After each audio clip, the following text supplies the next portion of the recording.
sur son casque. Et là, il y a eu un grand silence. Et et le mécano a juste dit « Ah bah, ça va pas être possible. » Voilà.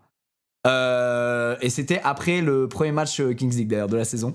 Donc on était là genre bah frérot, il a rétréci. Non c'est juste moi, on m'a surélevé pour que je paraisse un peu moins maigrichon que je ne le suis. Enfin, mais c'est vrai que non, il a pas rétréci malheureusement. Et au final ils ont mis les pédales le plus loin possible. Ils ont même retouché un truc auquel ils touchent pas d'habitude pour qu'elles soient vraiment au fin fond de la voiture. Et ils rentrent pile, mais quand je vous dis pile, c'est genre il faisait 1 cm de plus, littéralement c'est mort, il pouvait pas faire le GP. Donc c'est impressionnant frérot. C'est impressionnant frérot. Heureusement il est là et les gars c'est le mec parmi les nouveaux qui a le moins peur de la vitesse. Il est complètement taré. Du coup ça devient un problème inverse. Ça veut dire il veut jamais freiner Amine. Il veut jamais freiner. Il se dit si je freine je vais aller lentement. Moi je veux que aller vite. Du coup il freine pas. Donc je dis alors non ça marche pas tout à fait comme ça. En fait il faut freiner mais le plus tard possible. Comme ça t'as été pleine balle le plus longtemps possible. C'est plutôt comme ça que ça se passe. Il me disait non frérot je vais faire t'inquiète. Il a fait 2-3 spins, il a capté et c'est avec lui. Donc le jour avant Nikoff on est allé chez Emotion avec Amine. Et là il m'a choqué. Il m'a sorti des courbes de freinage dégressifs incroyables. Il a été hyper technique. Honnêtement les gars je suis très très surpris du level d'Amine et je pense que si il s'entraîne sérieusement et qu'il s'investit sérieusement au même titre que Nikoff qui est déjà en train de tryhard, je pense qu'il peut vraiment être très bon sur le GP3 les gars.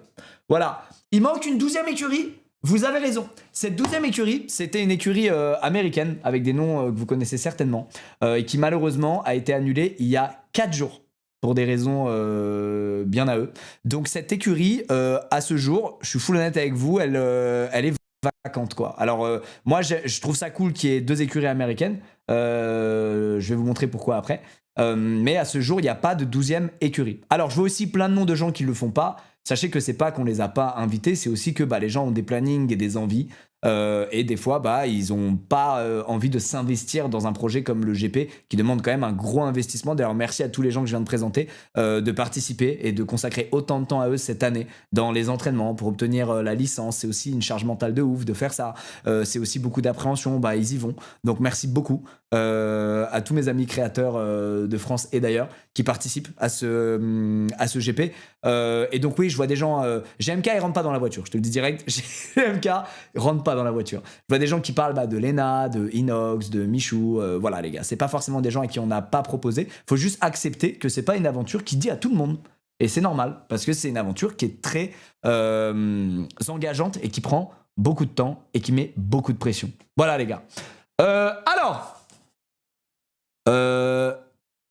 Qui dit écurie inter dit cast international. Messieurs, dames, cette année, c'est aussi pour ça que je trouve ça vachement intéressant, c'est que